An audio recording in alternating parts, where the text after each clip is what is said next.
In section 7.4, we are going to be looking at something called nth roots. Most of the things that we have dealt with so far have been square roots. In other words, it's looked something like this. Do you agree? Yep. Can you simplify that? 5. It's actually plus or minus 5. But that's alright. It's 5, right? Yes. Can you simplify this? That's plus or minus 6. Okay. What if I added some letters to it? Plus or minus 5. Right?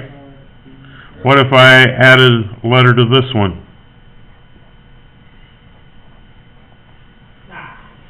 Plus or minus 6y to the 5th?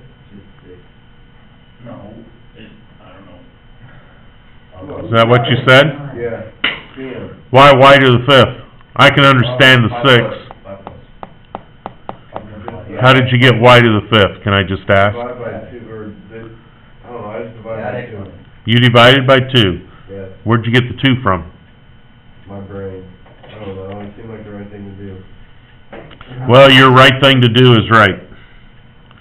Outside of each one of these radicals, in this little V part, it's called a root or an index. This one happens to be, all of these without them happen to be an implied 2. Okay? This is called an index. If there is no number there, it's an implied 2. It's just like somebody asked me before, do I have to write the 2? No, it's just like, what is the difference between writing those two values? They're the same. So if I wrote this or wrote this, they're the same.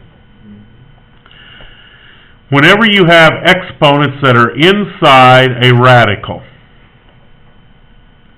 if you take those exponents and divide by the index, you can get what the exponent is going to be on the outside of the radical. You divide those by the index, you said, right? So if I take, like here, I have a radical that has a power of 2, correct? The exponent?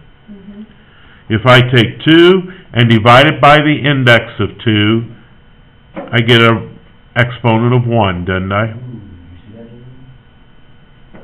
So did you hear what I said?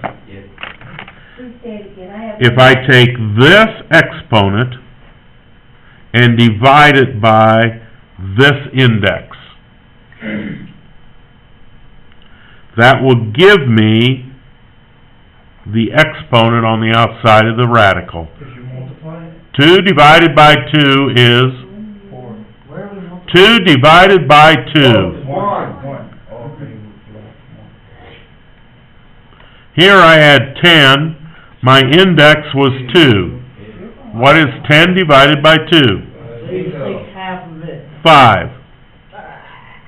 Well, you need to follow the process that I'm talking about, because later on, what happens if you have an index that's, say, 6? Are you going to take half of it? Oh, no. That's what I said. As of right now. Take the exponent that's inside the radical, divide it by the index, will give you the exponent that's on the outside.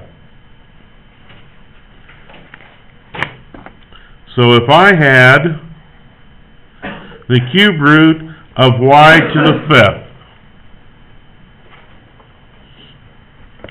can I simplify that? Well, that means take this exponent divided by 3, which gives you what? 2.5. I want the integral number, not a fraction, not a decimal. How many times will 3 go into 5? 1, right? And I have a remainder. So that means inside the radical, I put my remainder and my index out here. So I'd have y the cube root of y squared.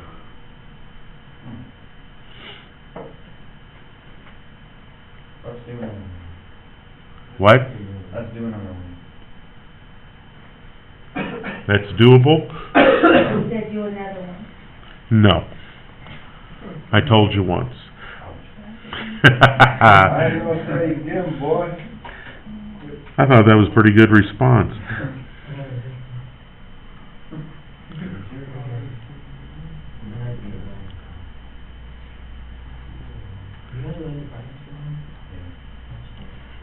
Holy banana peppers. Actually, with indexes and exponents, it's about the easiest process you could ever do to simplify them. It's the numbers that really screw you up. Yeah. Like, is there a perfect cube to 27? Oh, 7. 7 times 7 times 7 doesn't even get you close to 27. Nerd! 9 and 3 is 27. 3 times 3 is 3. I could rewrite the 27 as 3 to the third, x to the third, y to the ninth, z to the 11th, right? Correct? Does 3 have an exponent on it now? Yes. Of 3? 3 divided by this 3 gives you how many? 1. So it has 3 to the first. Do I have any left over? No. Where'd you get that? 3 to the No. third? 3 times 3 times 3 is 27.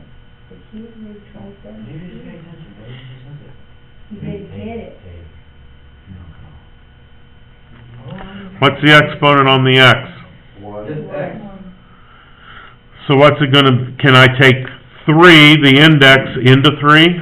Yeah, 1. Yeah, goes my one. Oh, yeah. Y. The y has an exponent of 9. Can I take 9 and divide it by 3? Yes, you'll be lying. None left over, right? Uh-oh, this is difficult. Can 11 be divided by 3? No, but it will be, it goes in there 3 times. So it'll be y to the third with the square root of y to the Z second? cubed with, yeah, the square root of 3Z, yeah. 11 divided by 3 is 3, like you were saying. Yeah, 11 divided by 3 is 3, and I have 2 left over. yes. Anything left over goes inside the radical. Okay, anything left over goes inside the radical. I can't see. So if I have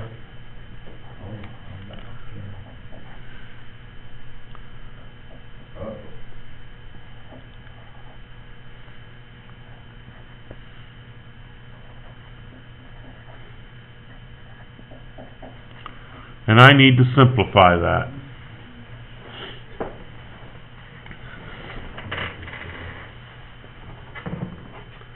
Well, first of all, maybe I need to prime factor the 32. 4 to the 8. 4. 4 to the 8th would be like 4 times 4, which is 16, times 4, which is 64, times 4, which is 256, times another 256, which will put me way beyond 32.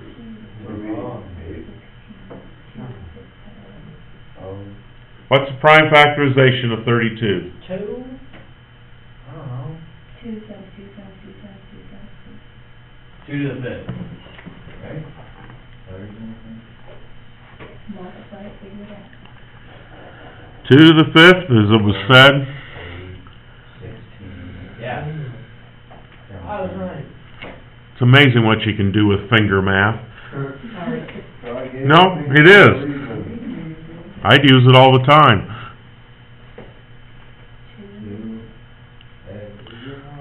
So now that I've prime factored it, will this 4 go into this 5? 1. Oh, yeah, 1. There, And I'm going to have something left over, right? How many are left over? 1. So I put a 2 here. Will 4 go into this exponent of 9? Yeah. 3 times you have a remainder. And you said we have a remainder of 1. So that has to go inside that 4th root radical, right? Yes, sir. Y to the 15th. Go in there 3 times, the remainder of 2. Look at that, you're teaching us. Remainder of how much? 2, right? Remainder of 3. What's 4 times 3? Okay, 3, I was 1 off. You go back to the proof, please. I'm gonna punch you right in the nose. Good, I'll play that back for Mr. Saney.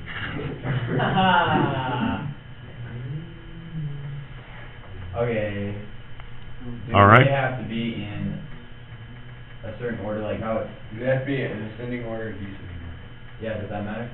Like how it's 1, 2. Are you talking about the exponents? Yeah. I would put your exponents in alphabetical order according to the letters that are matched with them. Numbers. No, I meant, It just happened that this was a 2 and this was a 3, I just kinda left out. Yeah. okay? But you notice that I said alphabetical order, doesn't X come before Y, Yes. okay? Do another one.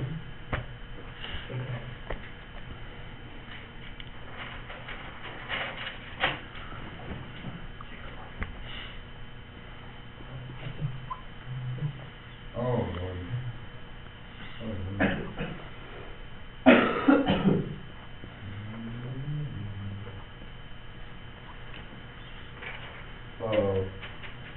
A big number? Well, the first thing I'd probably do is prime factor 243. Which means I'd start over here with my factor tree. I'd say 3 times 81. Nice. You just have to like calculate that and calculate and calculate. What? You just gotta try taking that and calculate with that.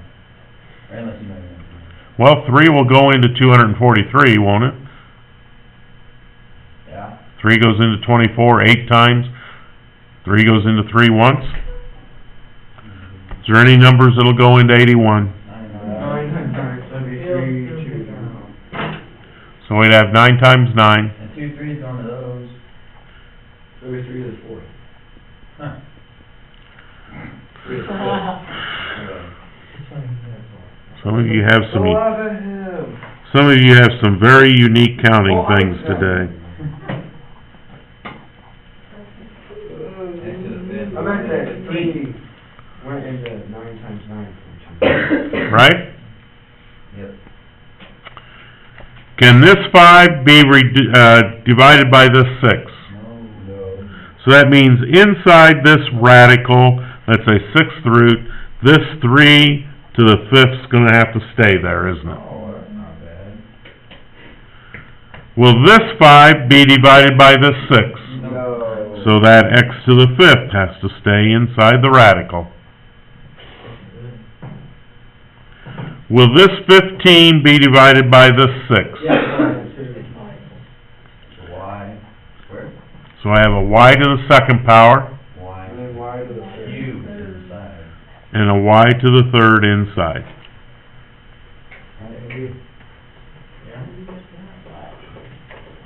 I think the hardest part about this is trying to like find the prime factor. Yep. Actually, working these problems when you have letters that are to exponents, it's so simple that the hardest part is the numbers. Right? The integral numbers are the hard part. The rest of it is a piece of cake. Okay, pulling out your Chromebooks or your calculators or whatever you have,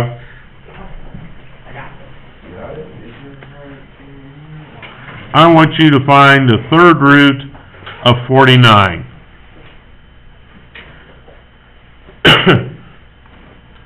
Now, I don't care whether you're using a Chromebook, I don't care whether you're using a calculator, I don't care whether you're using a phone. You probably need to find a key, if it is on your calculator. We use a tree thing?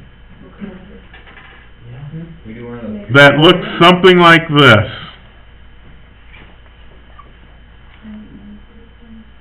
Oh, yeah. Because I need an index, because this is a 3, right? And I need to have the number that goes inside the radical. It varies from calculator to calculator as to what these are, okay? Chromebook doesn't have a square root. Well, have you been to the Desmos calculator? Oh. Oh, good thought. Here we go again. Use that power driver instead of a screwdriver. 7 to the second.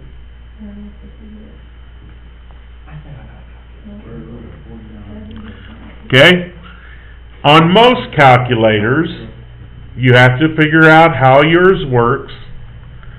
On most calculators, if you have a problem like this, you will enter the index first, Oh, I did that right. followed by this key, which if you're using a calculator is usually a second function key, not always. So you're going to end up, some of them display it like this. Type in a 49, and then hit your enter key. I got 21. Then you did it wrong.